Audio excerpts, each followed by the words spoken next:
Welcome our new sponsor to the Man at 50 podcast, Scars and Stripes Coffee Company. They empower veterans to build their own business using their e-commerce platform. When you purchase from Scars and Stripes Coffee, you are buying from a veteran, and your purchase directly impacts the men and women who have served our country. Do more than say, thank you for your service. Order today and empower a veteran. Use vet code RICHARD at scarsandstripescoffee.com. That's scarsandstripescoffee.com. Welcome back, everybody, to the Man at 50 podcast. I'm your host, S. Richard, author of the book Man at 50, A Journey of Crisis, Revelation, and Survival. So let's get started on the Man at 50 podcast, a podcast that is for you, your little person within you, your hopes, your dreams, and hopefully a new plan for the future. Welcome back, everybody, to the Man at 50 podcast. I'm your host, S. Richard, and we have a special guest with us on this week's podcast. This episode, we are joined today by Linda Breedlove, and she is the author of the new book, and you may have to help me with the title, okay? Embrace the change, be a rebel on purpose. There you go. Embrace the change, be a rebel on purpose. And it's my understanding that this book, now it was published last month? Yeah. Wow, okay. Well, tell the listeners a little bit about the book. Embrace the change. We're all going through some major changes in our life right now. And so, the title is real applicable. So tell the listeners a little bit about your backstory, why you wrote the book, a little bit about it. Not too much because we want them to buy the book and read it. So go ahead, just give us the backstory and tell us a little bit about it and the publishing process and what that all involved to get it published. Sure, you bet. This book was born out of a very deep desire within me to make changes in myself, make changes in my body, my mind, everything. I had begun by posting positive quotes and motivational sayings on social media. And I had actually started that about 2 years ago. Now, I started getting a lot of response from people, not only support, but people that were saying that what I was posting and what I was talking about was helping them in their lives. And it made me want to do more. It made me realize that I had something to say. I really wanted to, it's not that I didn't want to counsel these people, but I felt good that what I was going through, I wasn't the only one. There were many other people, both men and women, that were going through basically the same things. And that was, like I say, I started it 2 years ago. And then I caught the attention of a publisher. And this lady, she's a PhD. She's a professor at one of the universities. She asked me if I'd ever written a book, and I said no. And I said I wouldn't know where to start.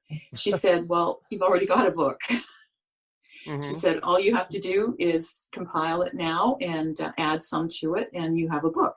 So she counseled me along the way, a little, not much, because she said I really seem to have it all already. I seem to have the knowledge of how to do this. So I wrote the book, and within 6 months, less than 6 months, it was published, which is still a surprise to me. Wow. The story chronicles my journey, and it has been inspiring and motivating so many other people, not just in my life, but other people that saw my posts and started paying attention to them, and they felt, I guess, that I was motivating them to make changes within themselves as well. Now, I'm not an expert. I'm not a counselor. I don't have a degree. It's just my journey. And it's Mm-hmm. how I approached my journey and it was just that I had this deep desire to make a very positive change within myself, both my body, mind, and my soul. Mm-hmm. And so that's how the story started. That it's true. That's It's a true story. that. Well, yeah, that sounds, terrific. Something that I've said for years is the essence of understanding is experience. Yes. And to really understand anything, you've had to been there, done that. And so, I think all of us have stories. All of us have that. We have our own journey. And whether we have degrees, whether we are licensed, certified, or what have you, we can teach, we can help other people through our own experience. Um, and I think that is a more robust way to learn from other people, and I think the reason that I wrote my book is an autobiography. It's my life story, um, and the challenges and the things that I went through, and going from a codependent person, a young person, and being in a place of a child for 50 years and not actually becoming a man until I was 50 years old. I was a dependent child all the way up. So it took me a long time to make that transition from childhood to adulthood. And people said, wow, really? It took you that long to actually start living your life as an adult? And yeah, it did for various reasons. But like you, I have now transitioned into helping other people, Mhm. um, going through bad experiences and challenges in our lives. And hopefully, with your book and mine, I mean, I think we're both trying to do the same thing. If we can help other people move forward, um, and embrace the change, it's a scary thing, but embrace the change and let that change empower you, not hinder you. And Right. you know the now your transformation and your change that led you up to the quotes and the messages and the things that you were posting. Tell the listeners and me a little bit about your life and what precipitated the changes in your life, what brought you to that point. Okay. I um, when I was growing up, it was a happy enough childhood. I had parents that loved me, but I had a father that was probably overly strict. He felt that the girls, the women, needed to be kept under the thumbs. So I really did not have a chance as a youngster, as a young girl, as a teenage girl, to really grow and find myself. Never had a chance. Okay. I got married at an early age the first time, and I had two children by the time I was 23. I'm the type of person that when you have something in front of you, you jump into it completely. And so that was my life. And everything I did for other people. I didn't do anything for myself. Right. Nothing. And I finally learned after years and years that in order to be really happy, I had to take care of myself first. You know, and I thought I didn't know that I was really unhappy until many years later. Then I realized that I was unhappy and I really needed to find that happiness and contentment. And along the way, I realized that you don't really find happiness and contentment. It really comes from within. Mm-hmm. And and my journey is really about that. Okay. Now let me going back. I read I read your bio, and I haven't had a chance to read the book yet, because we just connected, and it was kind of Yes. short notice. but I have, I've reviewed it and the synopsis of the book. You grew up as a tomboy, and you grew up doing, yeah, did you have four brothers? Had two brothers. Oh, two brothers. Okay. One sister. And one sister. Okay. And were you and your sister similar, or were you and your sister the exact opposite? The exact opposite. Completely. Yeah, she was a little mommy's baby, mommy's girl, and I was I wanted to be completely independent, and I worked hard at being independent, and it was difficult because having a father that wouldn't really let you become independent was, and that's why I said be a rebel on purpose, because I did rebel. I rebelled a lot against that, because I needed to be the person that I wanted to be, not what someone else thought I should be. Exactly. And so, yeah, so that's where be a rebel on purpose comes in, because I know I chose to be a rebel.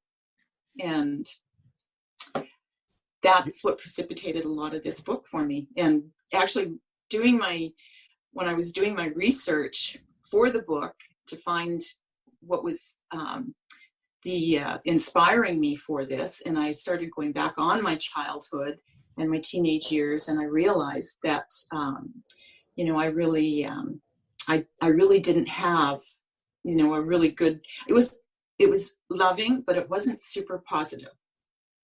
And I realized well into my later years that that's what I really needed to do for myself. I needed to become more positive and happy with myself, and had to really, really learn to like myself. Love myself is actually what I had to do. I had to learn to love myself, and I didn't. In the way that you needed to be loved. Yes. Not the way someone else thought they should exactly. love you. Okay. Yeah. The it ties into something that I advocate and that I promote, is my catchphrase is go back to move forward. Yes. Because I think as adults, there's so many different aspects to it, but one of the elements, I think it's important to go back to our childhood, because as adults, we tend to lose our little selves, our little people. And if they're not happy and if they're not fulfilled, it doesn't matter what we do as an adult. If we don't take care of that little person within us, going forward will always be, it's always going to be a struggle, a challenge, and they will always be there to go, wait a minute, I'm still ignored. You're not doing what I need you to do or what I want you to do.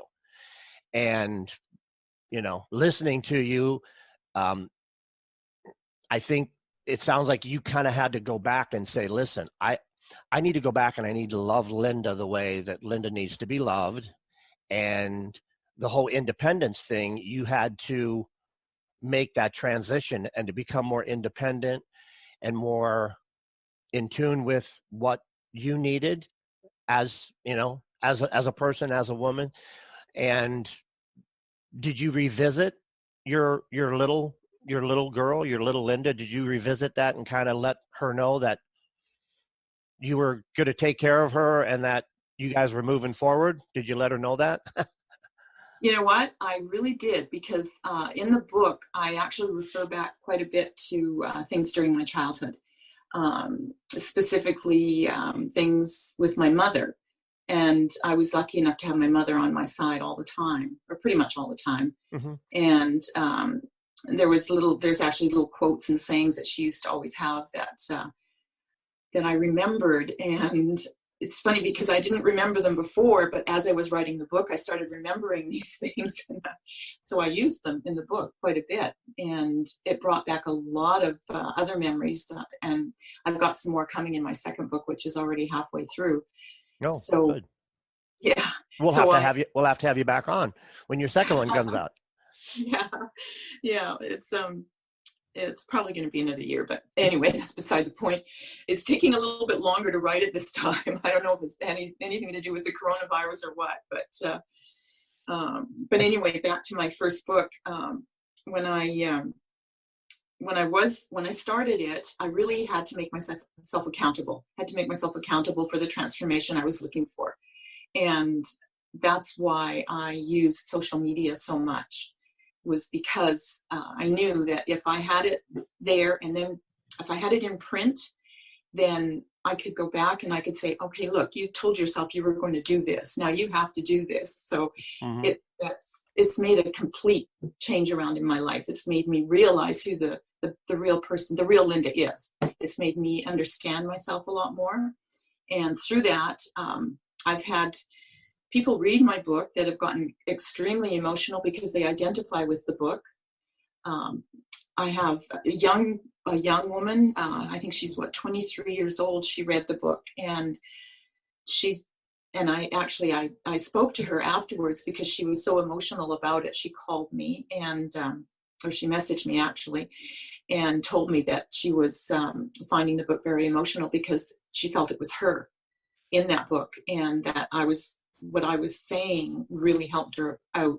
And I said, well, I hope that you at 23 understand that you have to love yourself first before you can actually go on, because I'm a lot older than that, and it took me a long time to find that out. And I really hope, and me too. yeah, I really hope that someone can figure that out in their life a lot sooner than I did. Mm-hmm. It would make for a much happier and fulfilling life, for sure. Yeah, isn't that amazing? Isn't that amazing that you don't have to disclose your age if you don't want to, but it's amazing that a younger person in their 20s can listen to your story and or read it and resonate with it and go, wow, that's me. I know. And it just really goes to show that we're very much connected, more so than sometimes we care to admit, whether it's young people to older people. It, everybody's kind of at the same place, the same starting place, I believe. We've all had different tools, different families. We've all had different crises, different dramatic things, in our lives. But irregardless of age, I don't think age has nothing to do with the date and time we start. And so that 23-year-old, she connected with you and she said, amazing. And that just goes to show you that we're connected irregardless of how old we are. And when we start that transformation, Right. I tell you what, we're going to take just a short break, and we have a sponsor break, Anchor FM, and we're going to do that. And we will be back shortly, and we'll continue on because I have several other questions for you. So hang in there, folks, and we'll be back shortly after this break. We are talking with new author, Linda Breedlove, and her book is Embrace the Change. Help me out with the subtitle. Be a Rebel on Purpose. Be a Rebel on Purpose. Okay, folks, we'll be right back. Have you heard about Anchor? It's the easiest way to make a podcast. Let me explain. First of all, it's free. They have great creation tools that allow you to record and edit your podcast right from your phone or your computer. Anchor will distribute your podcast for you, and it can be heard on Spotify, Apple Podcast, and many, many more. You can make money from your podcast with no minimum listenership. It's everything you'll need to make a podcast in one place. Check them out and download the free Anchor app, or go to anchor.fm to get started. That's anchor.fm to get started. All right, folks, we are back after our short break, and we are talking with Linda Breedlove. She is the author of Embrace the Change, Be a Rebel on Purpose. Did I get that right? Yes. Okay, good. And we've been talking about the book. She is our special guest for this episode, and we've been having a good time. If you heard the first part, then welcome back to part two. I wanted to get into some other questions and delve in a little deeper. If some of the questions you don't feel comfortable answering, then raise your hand, let me know, or say pass. But when you go back, can you share with the listeners and me as far as Was there an age or a point in your life that was dramatic, or that was something that kind of snapped you into a different perspective and said, whoa, time to stop, time to regroup, and time for change? Was there an event that maybe the listeners can relate to that kind of helped you make the turn, if that makes sense? Yes. I married young the first time, as I told you, and was divorced after 18 years. The divorce was pretty bad, pretty upsetting. And I vowed then that I was going to change the person that I was, because I never wanted to go through that again. I did make some changes, a lot of changes, and I've worked all my life. I've always had a career, and my career really helped me because it gave me something to do. So I continued with that career even after my divorce. I had several things that it's kind of tough sometimes to bring it back up again, but there were several things during that marriage that were very unhappy for me that I needed to stop doing, and that's why the divorce. So I vowed that I wasn't going to get married again, and then I did 5 years later. And there's been a lot of really unhappy times during that marriage as well. There was a lot. Mm-hmm. Because I allow myself to not put myself first. That's what I allowed. And I realized that the reason those marriages weren't happy is because I did that. I allowed someone else to take over my psyche, you know, take over my soul, instead of myself doing what I really wanted to do for myself and what I needed to do for myself.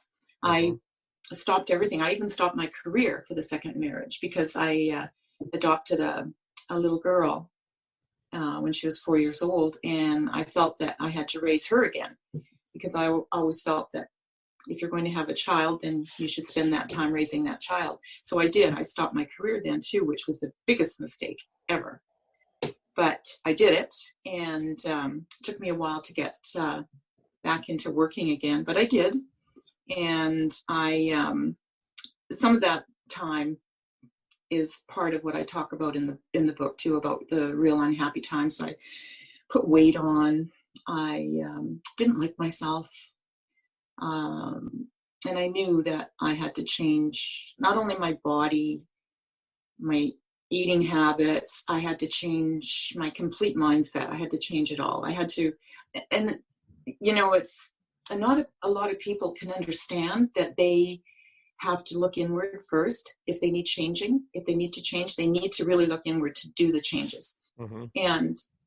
And that's what I found out that I had to do. And I write about that. So, you know, and if it can help somebody else, then I'm happy. If it can help someone else realize that they should put their needs ahead sometimes, then that's what they should do, because otherwise they get lost completely. Now, in the second marriage, and like I said, you know, stop me if the questions get to a place where you're not comfortable with it. But in the second marriage, it sounds like now you didn't have anything in the second marriage that was yours. You weren't pursuing anything that Linda wanted to pursue. You weren't enjoying anything that Linda wanted to enjoy. Is that kind of correct? You were kind of like they didn't exist, so you were existing for the other person, and that was it?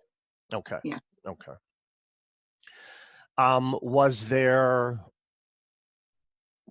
Did you experience in the second marriage, there must have been manipulation, there must have been guilt, there must have been a lot of I'm important and you're not type scenarios? Was there any abuse in the second marriage? either physical or emotional, Mostly verbal? emotional. Mostly Okay. emotional, and you just hit the nail on the head with what you said there about the first statement that you said before you asked about the abuse, that there was, and it's my fault. There's only one person to blame, and that's myself, because I allowed it to happen. And I allowed the other person to kind of take over. And took me a long time to realize that I was doing it all wrong. Mm-hmm. You talked about codependency. I think was a lot of my problem, was being codependent, Mm-hmm. and took me a while to figure that out. So I finally did, and I got the rebellion part of me back, and decided that it was time for me. Mm-hmm. When I was younger, I used to do a lot of writing, poetry, short stories, things like that, and it got lost during my first marriage. I didn't do it anymore, and the second marriage. And it's funny, because once I started writing this book, I realized that my real passion in life was writing, and I had skipped all those years when I could have been working on my passion, and I wasn't. Exactly. And now I have found my passion again, and all I want to do is write and write and write. Well, here's an easy question. Is little Linda happier today than she was in the past? Yes, So completely. that is when I work with my clients, and when I'm talking with people, everything I do is geared towards other people and their little me's, Mm-hmm. their little people. um, and I actually came up with a whole system, and I had to go through a whole series of steps with my little Brad.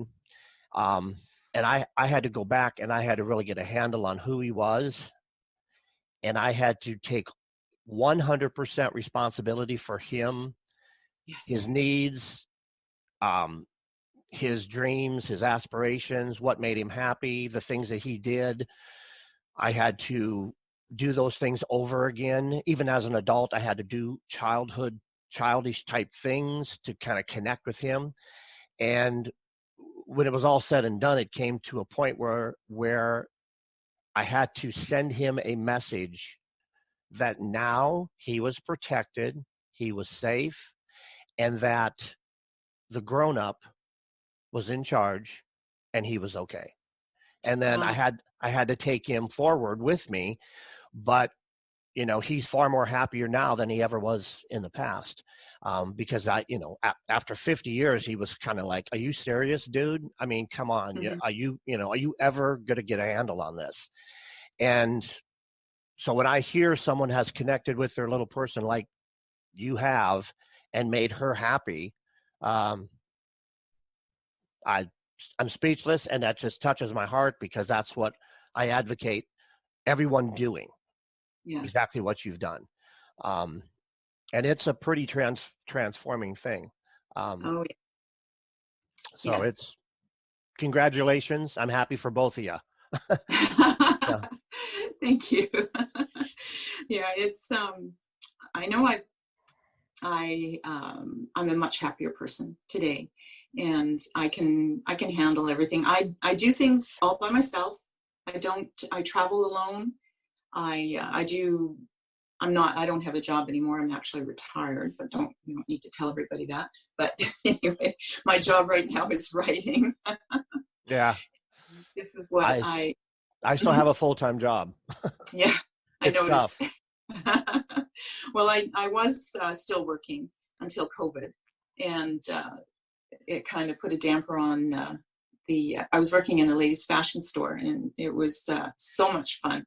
But because of the coronavirus, of course, that kind of stopped. And I'm still not quite sure I even want to go back to it, because it's we deal with a lot of tourists and that, and I don't know if I mean, you never know. I mean, it's the coronavirus is not gone; it's still here, so we still have to be careful. So So I don't know if I'll go back to it or not, but so I call myself retired. I yeah, but I'm pretty busy writing my book anyway. But I'm not, I'm a very social person. So it's been very difficult the last 3 months here because I'm very social. So I'm finding a struggle within myself to not go back to work because I love that part of me. Mm-hmm. And so we'll see what happens after the summer to see if the virus goes, if they've got a whatever vaccine.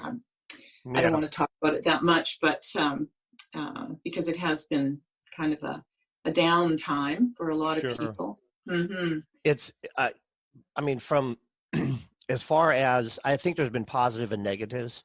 On the positive side, it has forced people to connect and form more positive relationships, and even it's forced people into spending time with people that they might not have really wanted to spend time with that much. Mm-hmm. But I think it's reconnecting humanity in a positive way.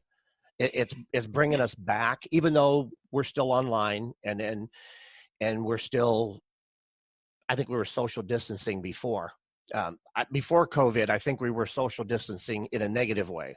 We were separating from each other, and so I see it that it's brought us back to some degree.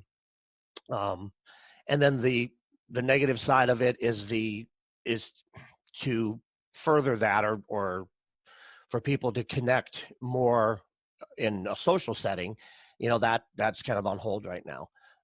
For people that like myself and for you that does speaking and I'm very social. I like a big group of people, and that's going to have to wait, and that's tough. That's tough because, but it's moving online. There's more virtual seminars, virtual classes, virtual learning.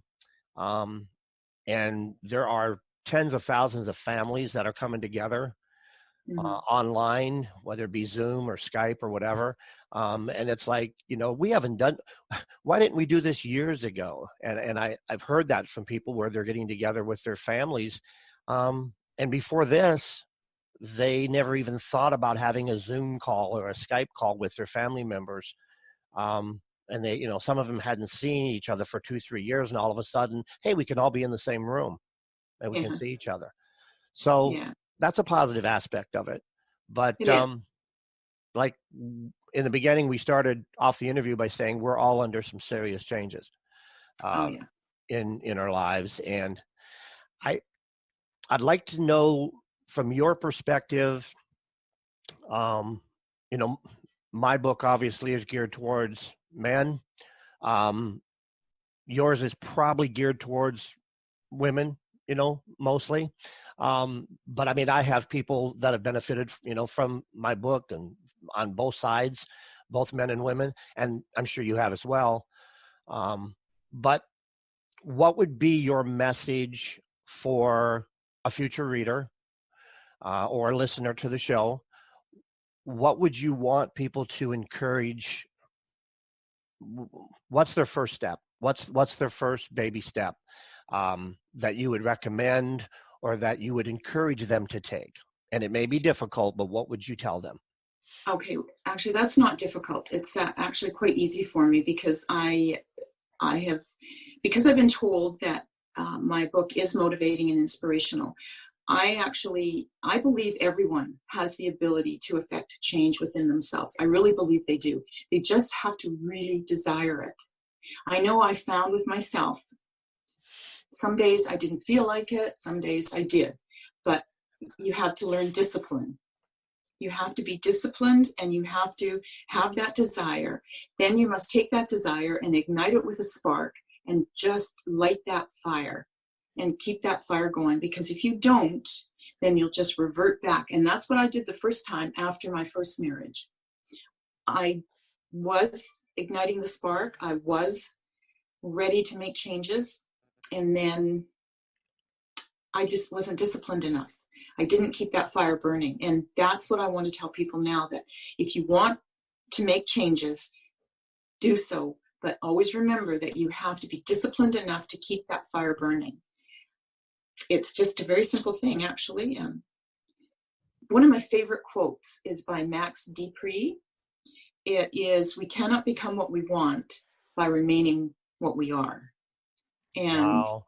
I know, and that, that is a quote that I have embedded in my heart, because I firmly believe that. So you do have to make these changes, but you have to be disciplined enough to keep those changes going. Otherwise, you'll just revert back.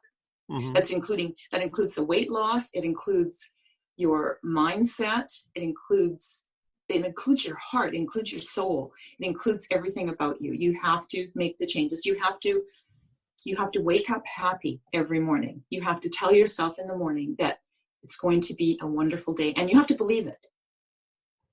And you know what? It does. It is a happy day, a wonderful day, if you tell yourself that and you believe it. If you wake up, that's a good start. Yes. Waking up is always it's always a good start. It's like, oh, well, yeah. I made it. I made it to morning. Yeah. Oh, thank goodness. I woke up today. Yeah. I agree. But you were telling me about your book with men and women reading it, and I have found that with my book as well. I wrote it specifically, I think, for humans, Mm-hmm. without thinking in the beginning that it was directed more to women or to men. But because of my personal history, it ended up being more directed to women. However, I've had men read it and be quite impressed with it, and said that it's really helped them a lot as well. I have actually one fellow that I have no idea who it was. He posted a review on Amazon after reading the book. And, oh, yes. I read those reviews. They were great. Yeah, surprising me. And you know what? I'm probably more surprised than anybody else how well that this book has been doing. I was hoping, but I didn't expect. But it has been doing extremely well. It's something that I've wanted all my life. I just found out a few years ago that this is what I really wanted. I completely understand. There is when it comes to resources to help us change our lives and to be positive and to get what we want, and to build our dreams and goals, there is so much. There is just an absolute avalanche of information out there. And, I won't speak for you. I'll speak only for myself. My message that I put out there and that I share with other people, it's very similar to hundreds of other people. Matter of fact, some of the stuff is exactly the same as hundreds of other people have already said. But the key is not everybody is going to connect or relate to those 100 other people. And it's a matter of finding someone that understands and implements change in their lives through my story, and does that through your story. Someone that might relate to me may not read your story and go, I'm not getting anything out of that, and vice versa. And so I think it's important that, I think everyone should tell their story, irregardless if they think it's going to help anybody or not. I think everybody should share their story. I don't think there should be any reason not to, because somebody somewhere it's going to connect with them. I've had people that have they've talked to me, they've explained to me that they've been helped, they've been encouraged, they related to my story and my situation, and they've read all the books, they've been to seminars, they've paid for courses, they've paid for stuff online, they've ordered books and CDs and this, that, and the other thing, and they didn't quite get there. And just one word or one experience that I had got them to that place. And so you never know what is going to be said or shared with someone that's going to make the difference. So you have to put it out to everybody and hope that it sticks, and it helps a few people. And I think our goals are similar that way. Yeah, you are so right with that, because I even went through that myself. I read things like The Law of Attraction and many other books that written by PhDs and counselors and things like that. Nothing stuck with me, nothing. Exactly. And it was because I had to learn that it had to come from within. It had to come from inside me, right here. It wasn't going to come from a book. Mm-hmm. It wasn't going to come from a course that I took. I had to believe it in order to achieve it. Mm-hmm. Yeah. Yeah, exactly. There's another great quote. Yeah. Linda, I mean, we could talk for a long time. Yeah. I don't want to keep you too long.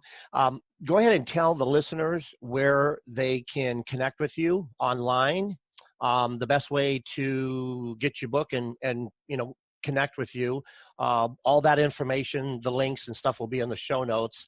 But let them know what's the best way to get a hold of you. Sure. Actually, I do have an email. It can be, you can reach me, lindabreedlove50 at gmail.com. You can also, the book, of course, is available at amazon.com, amazon.ca, Barnes & Noble. It's available both Kindle, paperback, both of those places. There's several others too right now that have kind of escaped me.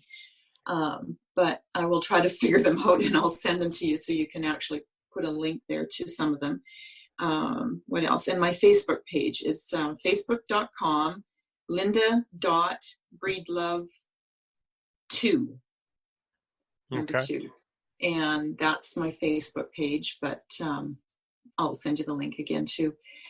Sure. And we'll put your social media links and your Facebook author page. It's not just a Facebook page, it's a Facebook author page. So Author page. we'll do that, and your social media links, we'll put those in the show notes. And we'll be uploading the audio portion of the interview to YouTube. So people can subscribe to my channel if they haven't already, or you can subscribe to my channel and it'll be on YouTube, and you can share it from that platform as well. I did several platforms, and I'll put it on as many as I can. I think the book sounds fantastic. My reading list is pretty long. I am juggling 3 different books right now. I work full time, and then the other full time job is this. But this is what I love to do. My job is something I need to do. But so it's, as far as reading, I don't know if you might have more time to read than I do. I've set a goal to finish the 3 that I've started, and I'm like in different places, different page numbers of each of the 3, and I'm trying to get through all of them and absorb it all. But I do want to get your book, and I want to read it. I've marked it, and but the book sounds fantastic. It's definitely in line with my listeners, what I advocate, and that's why I wanted to have you on the show, because I think it's just another voice out there in the woods, crying out, saying, "You can do this. You can be happy, and if I can do it, you can do it." And I think that's really important. Everybody has a story, and I'm really glad that you shared yours with the world. I think that's fantastic. Do you have any parting words for us before I let you go? Yes, actually, I do. Always have a passion, because without passion, you really aren't living. So you really, really need to find a passion. Right now, I have a lady friend who is going through some problems, and she says, "How do you find your passion?" So I said, take everything that you enjoy doing, no matter what it is. Write it all down on a piece of paper and choose the ones that you want to do first, and then ignite your soul and do them. I went skydiving because I had it on my list, and I loved it, and I am ready to go again. Just things like that, It's just, you need to have a passion about something. It can be anything, but just find your passion. And I would add to that, for me and others that I've spoken with, people say, well, I don't know what my passion is. I don't know where to find it. I don't know how to find it. And my advice to people, and I don't, you may or may not agree with this, but my advice to people is go back to your little person, because your passion lies with them, because there's so much loss between childhood and adulthood. Mm-hmm. And the way we were as children and the way we show us ourselves to the world are more often than not very different. And it's like, what happened to you? Yeah. And I think it's, it's a good, now some people, they know what their passion is, they just haven't done it. If you know what it is, that makes it easier. But if people struggle with what is it, and I'm not quite sure what it is, I advocate that they go back, relive that childhood and what makes them, just explode inside. What is the most powerful feelings they have from their childhood, from a positive aspect, and then bring that forward and turn it into a reality. Because now you're an adult. You have to be disciplined as an adult. It's harder as a child, but now as an adult, be disciplined, be responsible, and make the choices to move forward. And it's a lot easier to do that as an adult, Yes. You can do whatever the damn well you please now. Yes, absolutely. And you don't have anybody, you shouldn't allow anybody to put you in that place of, don't let anybody but yourself take you back to your childhood. Right. That's another thing. Don't let anybody take you back or treat you like a child. That is only your right to do. Right. So, wow. All right. Well, folks, we have been talking with author Linda Breedlove. She is the author of Embrace the Change, Be a Rebel on Purpose. And that book is available at Amazon.com. The links will be in the show notes, so you can reach out to Linda and talk with her, connect with her on social media, and pick up a copy of her book. So we want to thank everyone for joining us this week on the episode of the Man at 50 podcast. Thanks so much, folks. I appreciate you tuning in. We have some other guests coming up. Scheduling has been kind of a challenge with the COVID thing, but we do have other guests coming up in the future, and we will have more episodes coming out. So once again, I'm your host, S. Richard, i.e. Brad Richard, the host of the Man at 50 podcast. Thanks for joining us. And until next time, take care of your little me. Bye for now. This has been the Man at 50 podcast. Please join us next week for another episode. And you can visit our website at outskirtspress.com/Man at 50 the book.